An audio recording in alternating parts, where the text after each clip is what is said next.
quero lhes lembrar nesse momento que todos nós fazemos parte de um contexto social, de um país que passa por uma crise de identidade, podemos dizer assim, em que nós, advogados, não podemos jamais deixar de participar como agentes indispensáveis à administração da justiça, à preservação da cidadania e à defesa do Estado democrático de direito. Não somente aqueles colegas que atuam em áreas críticas, como as áreas penais, estamos sendo chamados a atuar de forma mais pontual. Mas eu creio que nós que trabalhamos também com outras áreas, como o direito de família, que hoje me foi dado como tema de palestra, devemos fazer uma reflexão, não somente sobre as mudanças que nós estamos enfrentando do ponto de vista social e jurídico a respeito do tema família, mas também e principalmente sobre o nosso papel como advogados e advogadas quando atuamos nessa área e a importância que nós temos, sim, quando orientamos os clientes, as pessoas, em uma área extremamente delicada que envolve não somente seus direitos, mas envolve as suas vidas, os seus sentimentos e a formação básica de uma sociedade que é a família.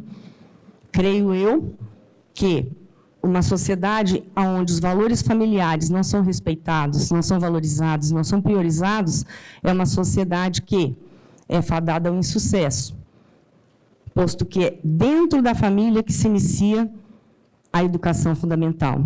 As escolas somente as aprimoram, mas se a família não tiver essa estrutura, nós não teremos uma sociedade equilibrada e nós não conseguiremos melhorar essa sociedade. E o advogado, sim, é importante, ele é indispensável, mesmo nos procedimentos administrativos que hoje estão se tornando uma constante. Uma série de alterações legais têm sido feitas, facilitando muito a vida das pessoas. É excelente a mudança que a informática vem trazendo e que as alterações legislativas vêm trazendo na facilitação para o cidadão, mas é importante que ele compreenda essa alteração e essa facilidade quando isso se trata de direito de família. Tratar-se da família, tratar-se do nome, tratar-se do direito de uma criança, de direito a alimentos, de um direito à identidade, de uma valoração social, não pode ser verificado somente como uma letra fria da lei. E assim não deve ser. E a nossa importância participativa aqui deve ser relevada. Aquele advogado que se dedica a trabalhar com direito de família, ele deve estar consciente que ele não atuará somente como um profissional que interpreta um texto legal, mas ele lida com vidas e com sentimentos. Então, ele não pode ser frio, ele não pode ser uma pessoa que simplesmente busca uma solução jurídica sem atentar para o fato de que ele lida ali com a vida humana, com sentimentos mais caros e com formação de personalidade, principalmente quando diz respeito às crianças e jovens, que são abandonadas nessas famílias que se criam, que se desfazem, que se unem novamente, descartando filhos e ignorando que a obrigação vai além da obrigação alimentar e de dar um sobrenome. Trouxe alguns textos, algumas atualizações que nós temos tido na legislação relativa a nome, a guarda, a área familiar, para, no final, chamar a nossa responsabilidade e a nossa reflexão como profissionais do direito dentro da área de família. As alterações legais, elas são extremamente frequentes e constantes no direito de família. Talvez exista uma necessidade de se dar uma resposta social aos anseios das pessoas, de se identificarem, de se entenderem como seres humanos, e o nosso legislador vem, quer seja através de provimentos do CNJ, quer seja através de projetos de lei, buscando cada vez mais respeitar o indivíduo, o cidadão, para que ele se integre nesse contexto familiar, para que ele se integre nessa sociedade e, pleno, ele consiga se desenvolver e se conhecer melhor. E nessa frequência legislativa de alterações, vem ocorrido facilitações. O nome do indivíduo, até bem pouco tempo atrás, e nós podemos dizer que de 20, 30 anos, não é tanto assim. Embora os jovens da era da informática achem que 6 meses é muito, né? 20 ou 30 anos na história da humanidade é um pequeno espaço de tempo. Há 20, 30 anos atrás, falar em mudança de nome na nossa legislação era algo praticamente inconcebível. Havia uma série de exigências para que se pudesse modificar o nome de uma pessoa. O nome está ligado à identidade. Com a nossa evolução social e com a necessidade de nós reconhecermos que nós somos diferentes, nós não podemos nos colocar em somente 2 padrões, como inicialmente se percebia, foi se percebendo a necessidade de se entender que o nome ele faz parte da nossa personalidade como ser. Nós somos aquilo que nós sentimos. E nem sempre, quando os nossos pais nos registram, eles conseguem refletir o sentimento que vai em nós. Nós adquirimos isso com o tempo. Nós crescemos como pessoas, como cidadãos, e passamos a ter a nossa identidade. E, nesse sentido, a legislação vem se tornando cada vez mais flexível para permitir essa alteração do nome das pessoas. Hoje nós já podemos, através de um provimento do CNJ, através de um procedimento administrativo, alterar o nosso patronímico. Ora, eu me casei, agora me tornei viúvo, e não quero mais manter o nome do meu esposo, da minha esposa, porque eu me sinto constrangido. Aquilo dói. Cada vez que eu lembro, ou que eu falo, ou que eu assino o sobrenome, aquilo me faz mal. Então, eu quero retirar esse sobrenome. Eu posso fazer essa alteração. No caso de menores, até mesmo adolescentes, né, de 16, 18 anos, também está havendo uma flexibilização na alteração dos sobrenomes dessas crianças. Estamos reduzindo as dificuldades que os pais enfrentavam de ter que fazer os requerimentos judiciais para a alteração dos nomes. Muitas pessoas se separam, se casam novamente, inserem o nome dos maridos, das esposas, e assim, a cada novo casamento e novo divórcio, é um tira e põe nome. E o filho, que muitas vezes é de uma união primeira, ou às vezes até mesmo de não uma união familiar, fica numa situação em que ele próprio, quando vai retirar documentos, como passaporte, entre outros, ele fica sem identidade. Ele sofre essas dificuldades burocráticas, administrativas, porque o genitor ou a genitora vem mudando o nome em razão das uniões familiares. Então, através desses novos procedimentos administrativos, é possível se alterar o nome dos filhos menores. Aqueles pais que querem fazer a inclusão podem procurar diretamente os cartórios. Aqueles pais que se separam, casam novamente, podem requerer diretamente nos cartórios. Quando os filhos já tiverem 16 anos, eles precisam concordar. Facilita muito a vida das pessoas, facilita bastante. E qual é a participação de um advogado nisso? Para nós, no primeiro momento, o que aparentemente nos ressalta é que estamos ficando dispensáveis nesses procedimentos. É por isso que o advogado que atua na área de família, e família não é somente divórcio e alimentos, né? Esse advogado ele precisa estar sempre atento às novas tendências para o direito de família. Porque em alguns procedimentos, o cidadão não vai nos procurar. Ele vai agir administrativamente ou ele vai buscar a resposta atualmente no Google. O professor Google hoje responde tudo. Ele dá a resposta jurídica, ele dá a resposta de medicina, entre outras, né? Arruma até marido e mulher ali no Google. Então, as pessoas, primeiro, elas procuram respostas para os seus problemas ali. Quando não tem mais o que fazer, aí elas procuram um advogado, porque, quem sabe, ele faz algum tipo de milagre. Então, nós temos que estar preparados para enfrentar esse tipo de situação. Porque, não raramente, as pessoas vão fazer essas alterações sem nos procurarem, e, num primeiro momento, seriam áreas da advocacia em que nós perderíamos processos, perderíamos procedimentos. Então, nós precisamos estar focados em compreender aonde nós estamos sendo teoricamente dispensados de atuar e estarmos nos atualizando, nos especializando em outras áreas em que nós somos importantes, para que possamos prosseguir cobrando os nossos direitos e o nosso dever de, como advogado e defensor dos direitos do cidadão, participar de outras áreas que, se mal resolvidas e mal orientadas, poderão trazer para aquele cidadão que, num primeiro momento, imaginou que ele estava solucionando um problema sem ter que gastar com o advogado, um problema maior.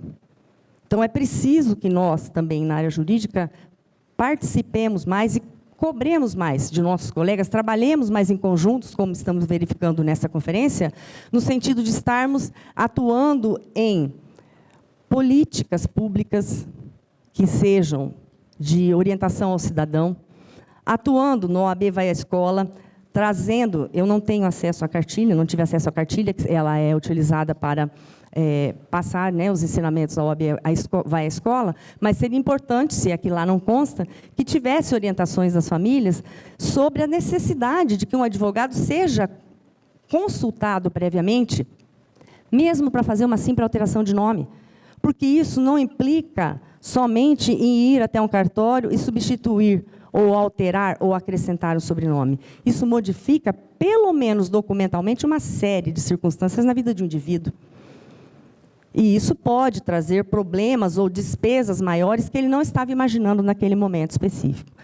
Então, é preciso que nós atuemos em conjunto para que a população seja informada que não é tão simples. Não é somente tomar uma atitude administrativa sem pesar, sem analisar essas consequências.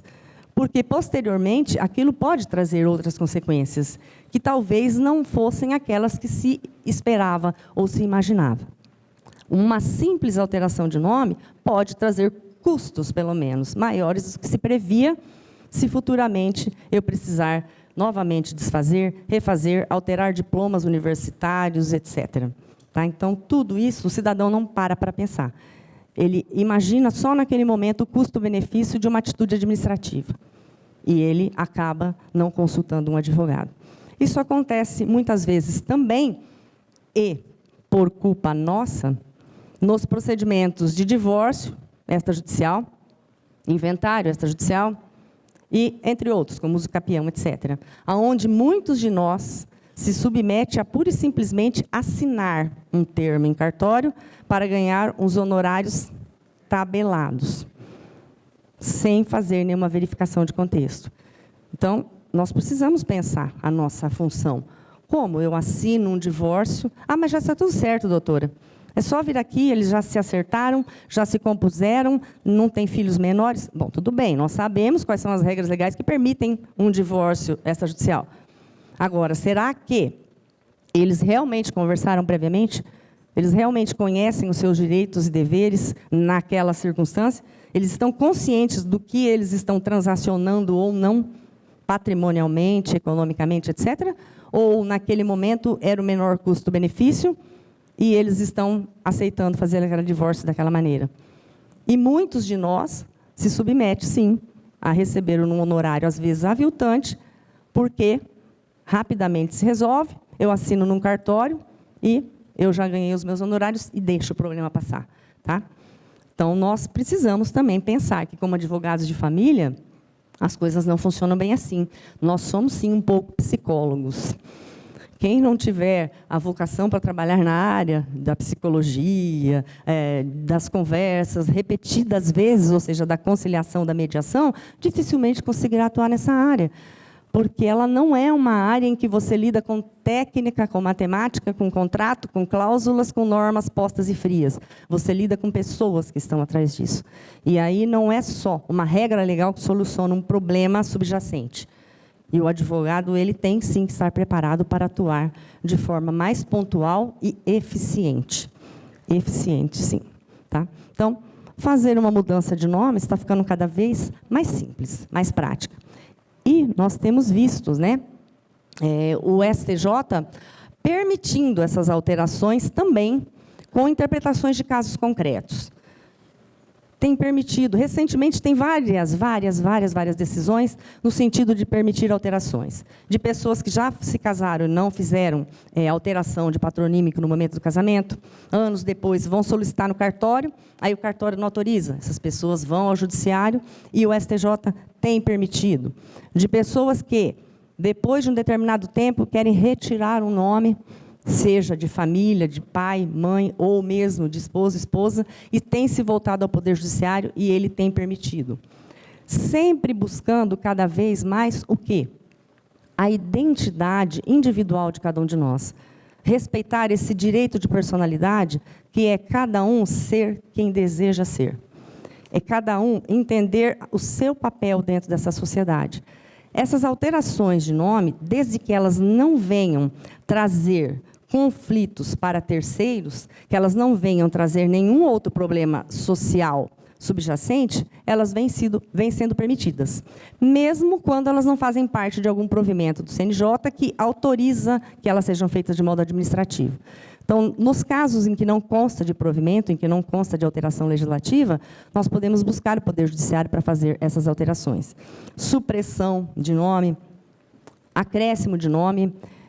Tem ocorrido alguns casos de supressão de nome paterno por abandono afetivo, aquelas crianças que crescem, né, em que os pais pagam alimentos quando pagam, porque são forçados e obrigados, mas não convivem com a criança, não convivem com o adolescente, não fazem essa parte emocional, psicológica do ser humano, que é fazer a criação e gerar o vínculo afetivo. Nesses casos, nós temos inúmeras ações em que os filhos buscam o Poder Judiciário para retirar o nome paterno baseado no abandono afetivo. Fora os pedidos de danos, indenizações por natureza moral, psicológica, por estarem com suas condições mentais e psicológicas abaladas por terem sido abandonados por seus pais.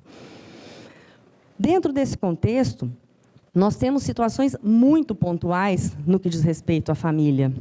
A família alargou demais o seu conceito e ela se expandiu para além dos nossos horizontes, no sentido da nossa visão individual, da nossa visão religiosa ou da nossa visão sobre sociedade. E nós temos famílias hoje que são de naturezas multifacetárias. E elas fazem parte de um contexto social. Gostemos ou nós ou não, concordemos nós ou não, elas são a nossa sociedade. Nós somos a sociedade familiar que não é mais aquela sociedade familiar clássica, composta por papai, mamãe e um filhinho. Nós temos muitas famílias em que nós temos 2 pais e filhos, 2 mães e filhos. Isso dentro dos contextos mais simples, porque nós já temos vários casos de poliamor. A nós, como técnicos jurídicos, não nos cabe fazer julgamentos pessoais, mas sim fazer análises técnicas. Nós temos também casos de famílias tradicionais convencionais com as famílias paralelas, que seriam as famílias ilícitas, né, formadas pelas amantes, que vêm hoje buscando no Poder Judiciário direitos, pleiteando pensões alimentícias, pleiteando direitos como se a nossa legislação autorizasse um casamento entre uma pessoa com mais 2 ou 3. Embora a nossa legislação não tenha previsão legal, isso não impede as pessoas que se envolvem nessas relações familiares, que elas vão até o Poder Judiciário buscar aqueles direitos que elas entendem que possuem, baseando-se em princípios, baseando-se nos direitos humanos, nos direitos fundamentais que cabem a todos os cidadãos. Isso leva e gera conflito interpretativo e conflitos pessoais de natureza íntima social. Nós, muitas vezes, observamos casos em que não estão de acordo com a nossa visão moral e social, e nós nos achamos no direito de julgar. Como leigo, como pessoa, eu posso ter a visão que eu quiser de qualquer fato.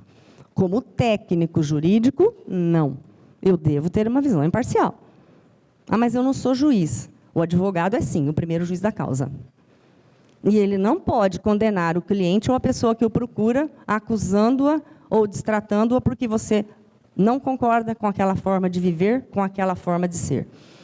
E nós temos casos assim no direito de família.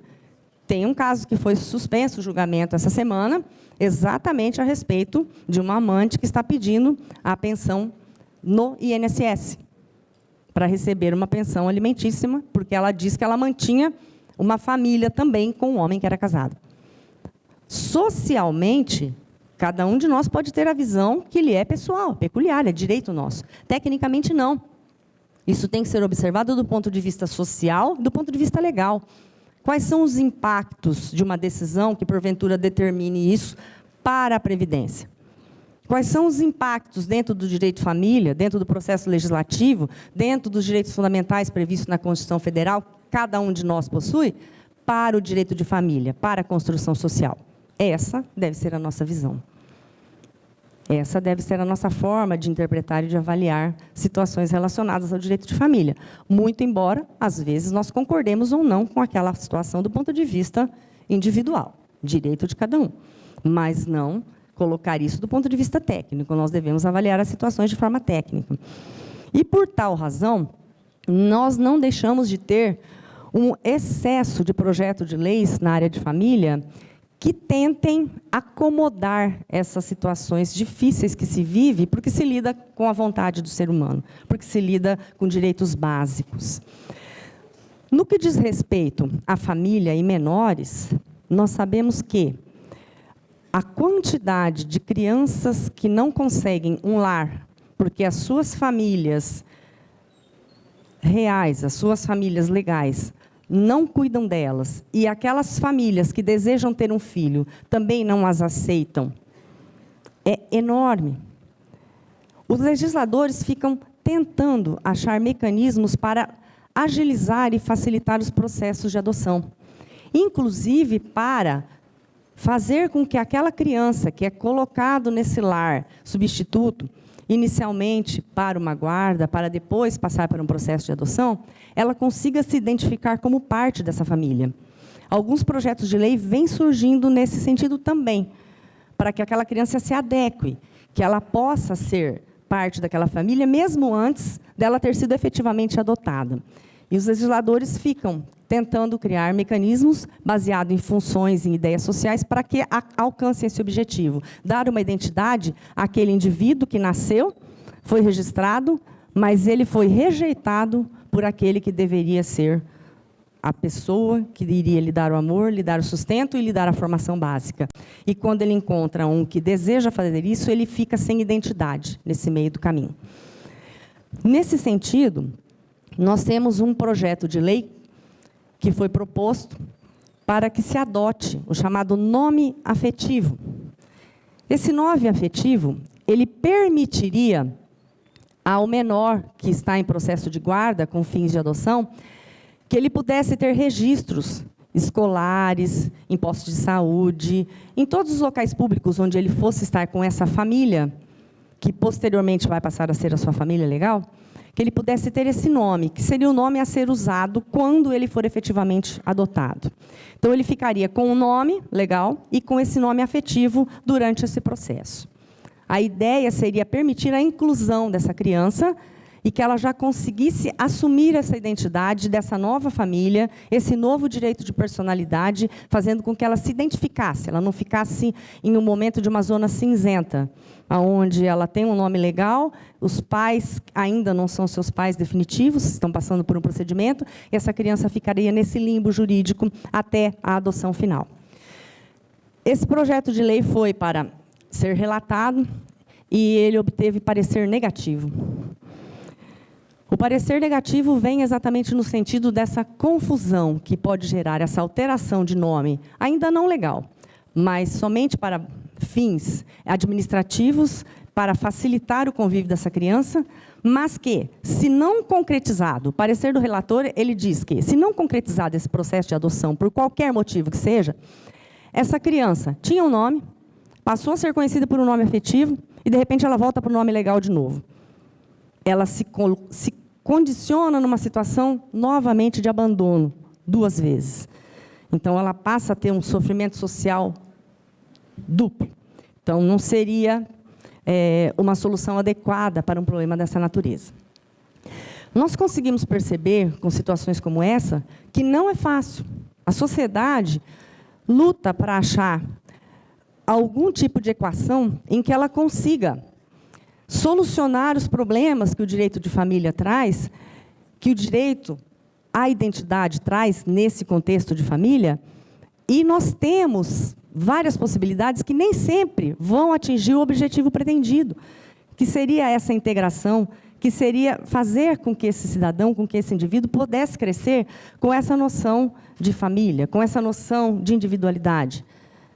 E essas formas de interpretação diferente, elas acabam gerando conflitos, gerando instrumentos difíceis e que fazem com que a nossa sociedade ela seja refratária a práticas como a prática da adoção. E a nossa sociedade, dentro desse contexto de família, ela vem caminhando para uma outra via paralela. E hoje, se nós formos observar as estatísticas, que nem são tão recentes, a maioria dos domicílios brasileiros tem filhos de 4 patas. E nem todas as famílias brasileiras têm filhos humanos. A nossa carência como seres e as nossas dificuldades de nos relacionarmos giram em torno de circunstâncias que o legislador não consegue alcançar. E nós verificamos a formação de um paradoxo. Nós passamos a dar amor aos animais e deixamos de dar amor entre os nossos, entre aqueles que são da nossa espécie. Tá? Conflitos, então, começam a surgir na área de família relativos aos animais e à guarda.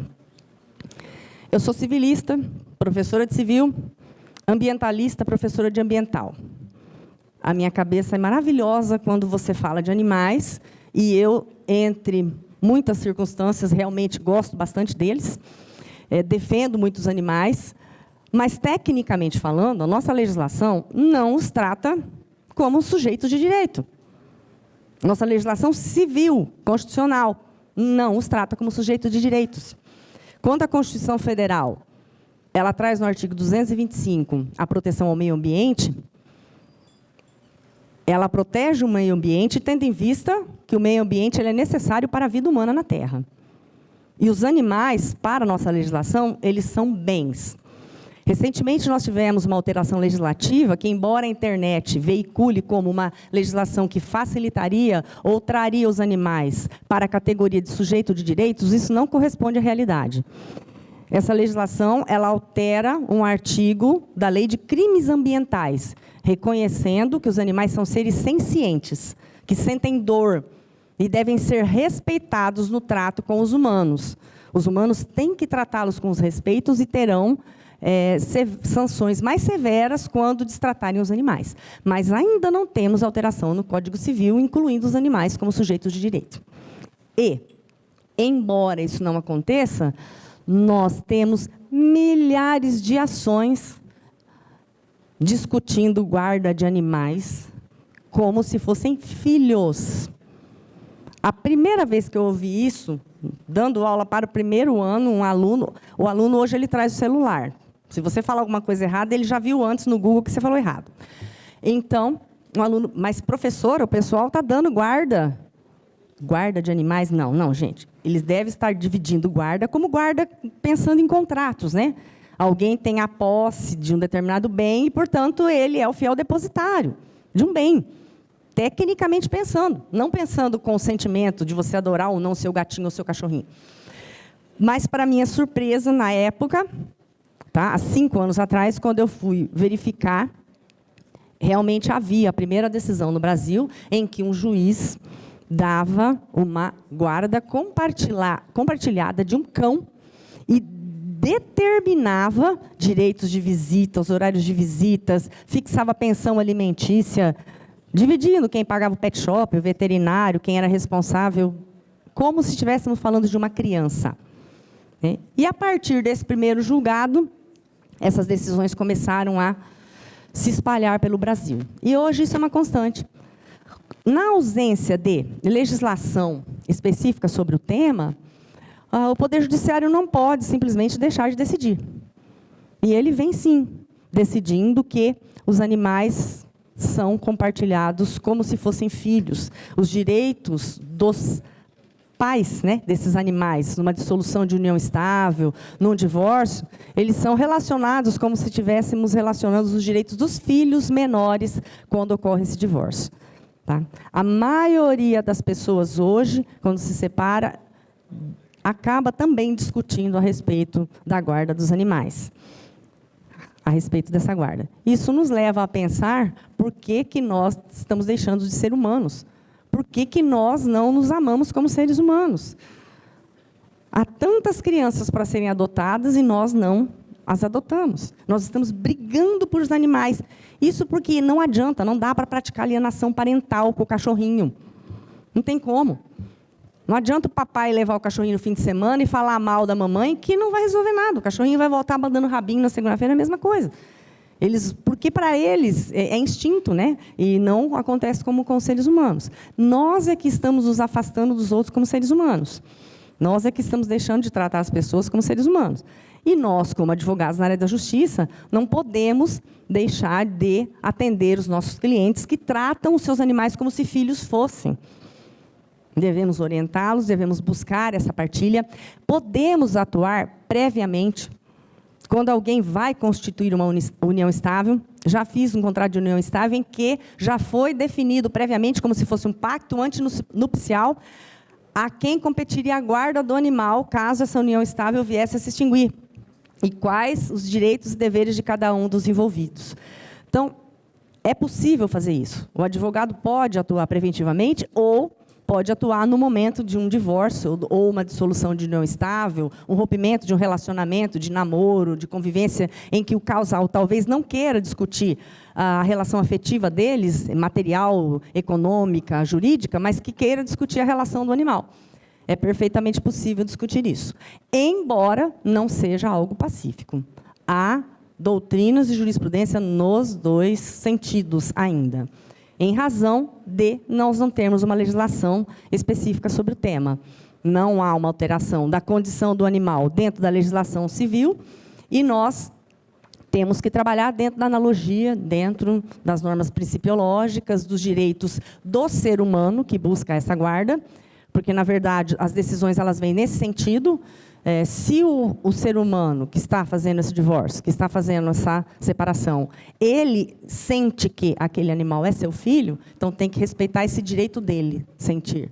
Então, baseado nisso, para que nós não tenhamos uma condição psicológica mais complexa ou uma situação mais grave que depois demande para o lado patrimonial, as decisões vêm vindo no sentido de permitir essa guarda animal e a partilha de direitos e deveres. E, por incrível que pareça, nós temos muitas crianças que poderiam ser adotadas, talvez suprindo essa nossa necessidade de ter filhos e fazendo com que nós venhamos a dividir esse nosso amor também e lutar por esse amor, não somente pelos animais, mas pelos nossos filhos, né, pelas nossas crianças abandonadas e carentes.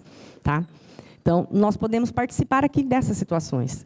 Quando você tiver um cliente que ele deseja, às vezes, discutir uma guarda animal, oriente-o também no sentido da adoção. É possível se adotar mesmo sem ser casado? Não tem problema nenhum. Então, olha, vocês estão discutindo uma guarda animal, meu Deus, né? Vamos sentar aqui e fazer um acordo ou resolver essa situação do animal, mas vamos passar a pensar como, juridicamente, vocês podem constituir uma família adotando uma criança que está abandonada. Amor, é possível se dividir. E o cliente, pode ser que vire o seu cliente também no processo de adoção, para que ele venha a formar uma família, né? Entre um pai e um filho somente, ou uma mãe e um filho, sem problema nenhum, mas fazendo com que essa pessoa entenda o seu papel social também, que não é somente de dividir esse amor com os animais e não com as pessoas. Então, o advogado na área de família ele também tem que trabalhar com isso. Já tive vários colegas que me procuraram indignados, que dispensaram o serviço porque não queriam fazer algum tipo de pedido judicial onde se discutiu uma guarda de animal. Mas, se o seu cliente, como ser humano, como cidadão, ele tem um direito fundamental de ter o seu direito de personalidades respeitados, e você, como profissional, não consegue se atualizar e digerir um contexto que talvez você não concorde, mas que é perfeitamente plausível, é preciso que você se recicle. Né? A gente precisa entender o outro. Quando se lida no direito de família, não se pode trabalhar com preconceitos. Não se pode trabalhar com uma forma individualista de análise. Senão, nós seremos geradores de conflito. Não sei quantos de vocês fazem divórcios ou discutem guarda ou alimentos na área de família. Mas é lamentável quando um colega nosso orienta um cliente a que ele oculte patrimônio, ou que ele peça a demissão do emprego, ou que ele peça para ganhar metade do salário, para que ele pague o mínimo possível de alimentos para o filho. É essa a função social do advogado? Ensinar para aquele indivíduo que ele deve ser desonesto com aquele a quem ele deve respeito, amor e uma obrigação legal de sustento? É uma área que ultrapassa interesse patrimonial. Nós não estamos lidando com um contrato bancário, nós não estamos lidando com financiamento, nós não estamos lidando com uma disputa de posse, nós estamos lidando, muitas vezes, com a sobrevivência básica de alguém e com uma formação de personalidade. De uma criança que, ao ser abandonada, vai crescer como um adulto mal formado emocionalmente. E, provavelmente, vai repetir esse comportamento com o filho dele, etc. e tal. E aí a sociedade não sabe por que a família vem se dissolvendo. A nossa participação, quer queiramos ou não, é extremamente importante. Na área de família, o advogado não pode ser votado ao conflito. Ele deve ser votado à conciliação. Ele deve ser alguém que se preocupa em solucionar, em mostrar para as partes que esse conflito, ele, além de não ser economicamente saudável, ele não é emocionalmente saudável. Nem para o advogado. Um processo de divórcio, por exemplo, que se arrasta por 2, 3 anos, é um casamento do advogado com o cliente. Porque a cada passo que o outro cônjuge dá, o teu cliente te liga para contar. Para reclamar que o juiz não faz nada e que a outra parte está dilapidando patrimônio, ou está gastando em festinha e não paga alimentos, ou está passeando, mas não tem tempo para pegar o filho, e N problemas da mesma natureza que todos vocês devem vivenciar. Então, qual é a vantagem econômica que nós levamos? Vamos ser práticos, como advogados, de incentivar um conflito desse. Você não pode cobrar a mais porque você é psicólogo do teu cliente. Você está cobrando pelo processo de divórcio, de alimentos, de guarda, etc. Não é melhor que esse casal se entenda, solucione, extingua esse processo? Seus honorários não vão ser reduzidos por isso. Agora, se ficar 2, 3 anos brigando, discutindo, recorrendo, você vai conseguir cobrar pelos atendimentos psicológicos, ou fora de horário, ou as fotos, prints de WhatsApp que eles fazem nas redes sociais do outro e mandam para você? Não. Então, não tem nem vantagem econômica para que um advogado na área de família, ele seja um advogado que incita conflito. Não vale a pena ter razão na área jurídica, na área de família. Não é uma área que compensa ter razão, provar que o outro está errado ou não. É uma área em que, o quanto antes as pessoas compreenderem o seu papel nessa extinção dessa entidade familiar, na obrigação de cada um, no dever de sustento dos filhos, nos seus deveres extra, né, ou patrimoniais, etc., melhor para todos. Você insere o cidadão que está se divorciando, que está se separando, que está assumindo uma guarda, que está fazendo uma adoção, você insere ele dentro do contexto legal e ele passa a compreender que ele é a parte fundamental. Não é o juiz que vai chegar lá numa audiência qualquer de divórcio, de alimentos, etc., e que vai, num passe de mágica, conscientizar a outra parte. E nem aquela parte própria. O juiz não vai fazer aquele milagre que o seu cliente espera, porque, na maioria das vezes, ele busca o advogado querendo vingança da parte contrária. Ele entende que a parte contrária está errada, pode ser que esteja ou não. E ele imagina que o juiz vai dar uma lição de moral na parte contrária, vai humilhar a parte contrária e ele vai sair satisfeito com a humilhação. Isso não muda os seus honorários, lamento dizer. Aqui nós estamos falando entre advogados. Não muda os seus honorários. Então, não compensa, nem economicamente, que nós venhamos a incentivar litígios, conflitos. Compensa que nós nos aprimoremos, que nós façamos cursos, que nós compreendamos esse universo, que ele ultrapassa os interesses somente econômicos e materiais, e entendamos que, por trás desses conflitos, está o ser humano, com suas dores, com seus sofrimentos. E que ele tem que compreender que ele faz parte desse processo, que o Poder Judiciário não soluciona o conflito subjacente.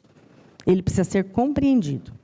Existem uma série de mecanismos que estão sendo utilizados atualmente, que eles têm agido como um agente facilitador nesse aspecto. Tá? Eu tenho esse hábito, quem for meu aluno sabe, eu vou falando, e quando eu lembro de passar o slide, eu já falei. Tá? Então, a parte de animais, eu já tinha falado. Isso é a Regina, né? Fala mais do que, não sei para que serve o slide. Em todo caso, na área de direito de família, nós necessitamos muito da ajuda de outras áreas. Assistentes sociais, psicólogos, para que nós possamos compreender esse universo do ser humano, o que está por trás desse ser humano. O Código de Processo Civil elaborou muito bem quando passou a tornar uma obrigação legal a conciliação. Ela não se aplica só ao direito de família, mas é um avanço. Porque imaginar que a sentença judicial ela é uma pacificadora de conflitos é uma ilusão sem limites. A sentença judicial, quando muito, ela transforma uma das partes em uma pessoa feliz. A outra, com certeza, vai dizendo que o juiz foi comprado, que o juiz é injusto, que não sabe nada de direito, isso usando um vocabulário elegante. Sabemos que o que se fala não é nada fino e educado. A sentença não pacifica. A sentença ela é uma decisão sempre de um terceiro que vai analisar tecnicamente provas e vai chegar a uma conclusão. Em áreas contratuais de direito de propriedade, entre outras, ela pode ter uma eficiência, mesmo assim é relativa. Agora, na área de direito de família, ela acaba gerando outro conflito. Ela não soluciona a lide subjacente, que é a lide de natureza emocional. E, por tal razão, estamos tendo uma série de novas fórmulas de tratativas na área de família, no sentido de tentar buscar, efetivamente, a pacificação. Porque uma decisão na área de família, que ela não seja fruta de uma perfeita compreensão entre as partes, que percebem que elas são atores daquela peça teatral, e não o advogado e o juiz, o advogado, o juiz, o conciliador ali, eles são o pano de fundo, eles são aquelas pessoas que trabalham no apoio, mas os atores daquela peça são os participantes do processo. Eles, efetivamente, eles estão discutindo a vida deles, a vida dos filhos deles, o crescimento moral, intelectual, psicológico daquelas pessoas envolvidas naquele conflito. O juiz não soluciona essa lide subjacente. Essas novas técnicas que vêm surgindo, elas têm essa finalidade. É a de tentar conscientizar as partes envolvidas da participação efetiva delas, para que elas compreendam aquela situação conflituosa e elas cheguem a uma solução que ela efetivamente resolva o conflito. Não necessariamente nós teremos um casamento que vai se restabelecer, uma família que vai voltar a conviver. Talvez a melhor solução seja, sim, o divórcio. Quando não há mais condições, pelas diversas dificuldades que esse casal passou, que essa família passou, dos males o menor, é preciso. Mas os atores efetivos, eles precisam compreender o papel deles, porque senão eles saem de lá, aceitando muitas vezes uma conciliação, mais ou menos, que era melhor fazer isso do que ficar brigando, ou eu não aguentava mais a pressão, sem, no entanto, tomarem a consciência do papel deles. E, posteriormente, outros conflitos virão. Outros conflitos virão, porque os acordos não serão cumpridos, os filhos não serão respeitados, os alimentos não serão pagos, as visitas não serão efetuadas, ou surgirá, na subsequência, um procedimento de alienação parental, velado, muitas vezes, para que não se consiga perceber, e, com isso, nós vamos criando uma sociedade doente. O advogado que atua na área de família, ele precisa compreender isso. Ele precisa passar a estudar essas novas formas de trabalhar o direito de família. Pela manhã, nos foi falado sobre as comissões de conciliação da OAB, que no interior aqui, confesso que a gente, né, já foi relatado pela nossa colega, que são poucos os lugares que nós temos. E ela é extremamente importante, seria muito útil para o advogado na área de família, porque com ela nós poderíamos conseguir, melhor do que no Sejuscs, uma solução efetiva para os conflitos de família, em que, com a participação dos advogados, orientando as pessoas que têm que passar por esse processo, eles consigam compreender. A nossa participação, ela é fundamental, sim. O leigo, ele não sabe quais são os deveres e os direitos deles. Nós nos cansamos de verificar pessoas que, depois de uma audiência de divórcio ou de uma discussão de alimentos, em que fala assim, deixa, não vou cobrar mais não, porque assim também ele não vê a criança. São direitos e deveres distintos. Parece que a criança é mercadoria, não pagou pela laranja, não vê, não chupa. Não funciona assim. O direito de visita é uma situação, é um direito do menor conviver, é um direito do genitor ou da genitora conviver. O dever alimentar é outra coisa. São coisas distintas. Eu não posso incentivar ao leigo, eu, como advogado, não posso incentivar. É isso mesmo, isso mesmo. Pilantra, hein? Malandro, só quer enganar, só quer enrolar. Não, isso mesmo, não quer pagar alimento, some com a criança. Chega fim de semana, fecha a casa, ele não vai achar. Deixa ele chamar a polícia. Esse não pode ser o nosso papel. O advogado na área de família, ele tem sim que ser um pouco psicólogo. Ele tem que aprender sobre o comportamento humano. Ele tem que aprender sobre a psique humana. Ele tem que entender que esse comportamento que nós, muitas vezes, passamos, quando nós passamos por processo de divórcio, com problemas familiares, ele é fruto da dor, ele é fruto do sentimento que foi vilipendiado, ele é fruto de uma circunstância pessoal, e a pessoa exterioriza. E, muitas vezes, ela não percebe que, ao exteriorizar, ela compromete as condições familiares dos próprios filhos, que vão crescer cheio de problemas emocionais e serão adultos problemáticos, porque os pais foram infantis e crianças no momento em que deveriam ser adultos e enfrentar um divórcio de uma forma adequada. E, muitas vezes, nós, como advogados, não conhecemos o nosso papel e nós agimos como agentes de conflito. Nós não nos posicionamos como agentes pacificadores. E acabamos tendo um processo mais lento, mais difícil e mais oneroso para nós mesmos. Porque ele se estenderá, não solucionará o conflito e nós vamos ganhar os mesmos honorários. Então, nós precisamos refletir. Ou não atuamos mais na área de família, ou modificamos a nossa forma de trabalhar na área de família. Não é possível. Eu vou ter que estudar psicologia? Vai ter que entender o mínimo. Você vai ter que ver outro ser humano com a sua dor. Eu não posso tratar uma pessoa que está se divorciando ou que está sofrendo porque os pais não visitam, não alimentam, abandonam, como eu trato o indivíduo que está tendo um problema com o contrato de financiamento de veículo. Não é a mesma coisa, não existe amor entre o banco e o cliente. Não existe traição entre... o banco me traiu, prometeu que eu ia pagar 1,5% de juros por cento ao mês, estou pagando 4%. Não existe um sentimento ferido. Existe uma violação patrimonial. Agora, na área de família, não. Tem se usado muito a técnica da constelação familiar sistêmica no direito de família. É um procedimento de natureza psicológica. O Tribunal de Justiça do Estado de São Paulo já adotou. Demanda que o profissional jurídico ele faça cursos, ele compreenda como funciona esse procedimento, ele vai compreender o ser humano, a necessidade de trabalhar o psicológico dos indivíduos que se envolvem nesses conflitos, para que ele possa atuar de forma efetiva.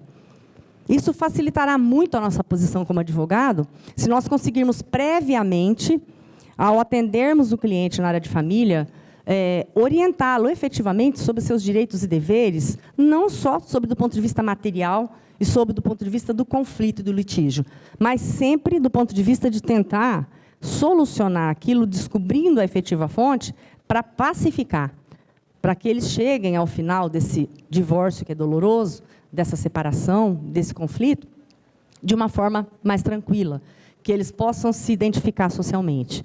Então, o advogado precisa fazer isso, para que ele possa fazer uma atuação que ela seja socialmente útil.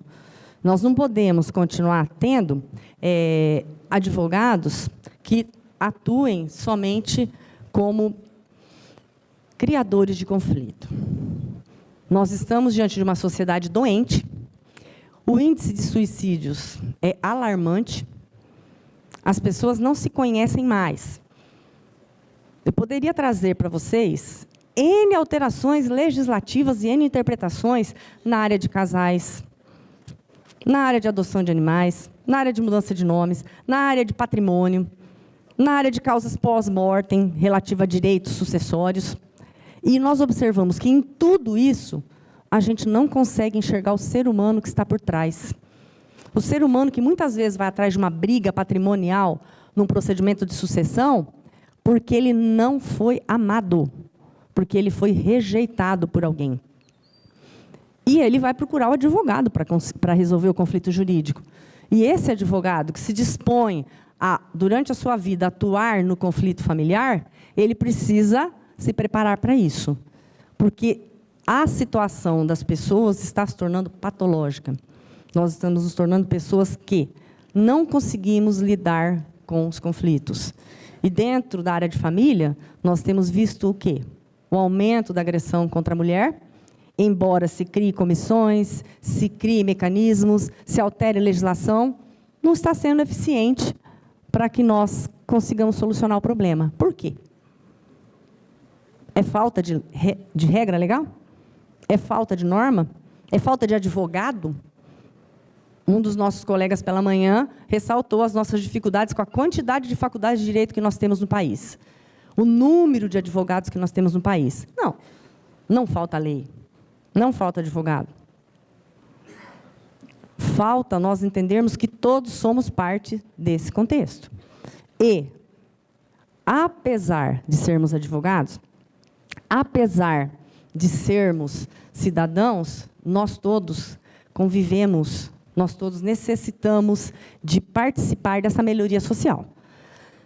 Se o advogado, na área de família, não começar a nos alertar que, como cidadãos, nós temos deveres, não adianta só dizer que nós temos direitos. Ensinar direitos para as pessoas não precisa. Sinceramente, não precisa. Todo mundo sabe seus direitos, aliás, até os que não têm. O cidadão é cheio de direitos, ele acha, até de direitos que ele não tem, ele acha que ele tem. Agora, quando a gente pergunta quais são os deveres que ele tem, ele não sabe, não quer saber e não quer que ninguém te explique. Então, é a hora de fazer esse caminho inverso. E isso começa onde? Dentro da família. E a família procura o advogado quando? Quando ela está em conflito, ou quando ela não consegue se formar, ou quando ela enfrenta as dificuldades que são impostas pela nossa sociedade burocrática.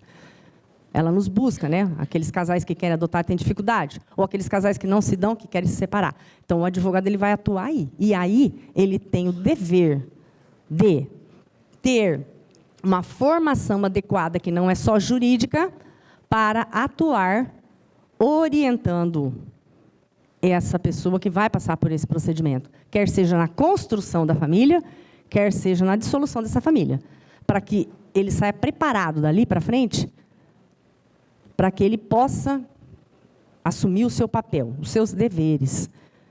Porque é só a partir daí que ele consegue ser sujeito de direitos. Quem acha que só tem direitos e não tem dever, não consegue se colocar socialmente. Então, nós precisamos atuar pontualmente como advogados de família dessa forma, tá? Mostrando para os nossos clientes que eles são parte importante. Nós precisamos, então, preventivamente, sermos mais atuantes no sentido de demonstrar para a sociedade que o advogado é indispensável na área de família, quer seja por uma simples alteração de nome, quer seja no processo de divórcio ou de inventário extrajudicial, onde nós não temos conflitos nem menores, quer seja nos processos conflituosos. Para quê? Para que, preventivamente, essas pessoas saibam dos seus direitos e saibam, efetivamente, dos seus deveres, e aquilo que, a partir daquele procedimento, modifiquem suas vidas. O nosso papel é esse. Nós não podemos, nós somos imprescindíveis nos centros de conciliação na área de família. Não são raros os casos em que são feitos divórcios consensuais sem a participação de advogado. Então, nós, como classe profissional, temos que atuar no sentido de evitar que isso aconteça, porque isso depois acaba virando ações posteriores para tentar, né, cancelar partilhas, entre outros problemas, tá? E também temos que atuar pontualmente quando chamados, na qualidade de profissionais, tenhamos que atuar diretamente com o cliente, como agentes de pacificação. Nós não vamos perder o cliente por isso. Nós vamos deixar de perder tempo. Nós vamos deixar de ficar nos alongando em processos judiciais intermináveis, tentando conscientizar esse nosso cliente, ou seja, perdendo esse tempo prévio, explicando os direitos e deveres, para que nós tenhamos uma solução definitiva para aquele conflito, para que aquele conflito não se alargue. Porque, apesar de tudo, de todas as nossas dificuldades, se nós não reestruturarmos a família, a nossa sociedade não se sustenta. O ser humano é essencialmente social, ele precisa conviver. E nós precisamos reaprender a conviver como sociedade, como família. Nós precisamos voltar a unir as nossas mãos. E nós, na nossa área, apesar de lidarmos com famílias que às vezes estão se dissolvendo, podemos ser agentes também nesse sentido. Podemos participar também ativamente nesse sentido. Muito obrigada pela paciência. Muito obrigada por estarem aqui, numa sexta-feira, participando conosco dessa conversa, desse bate-papo. Não tive e não tenho pretensão de ensinar nada para vocês. Tenho certeza que muitos sabem mais do que eu. Só os conclamo a avaliarem, quando atuarem na área de direito de família, que nós não devemos nunca agir como incentivadores de conflitos. Essa, efetivamente, é a minha maior preocupação. Muito obrigada.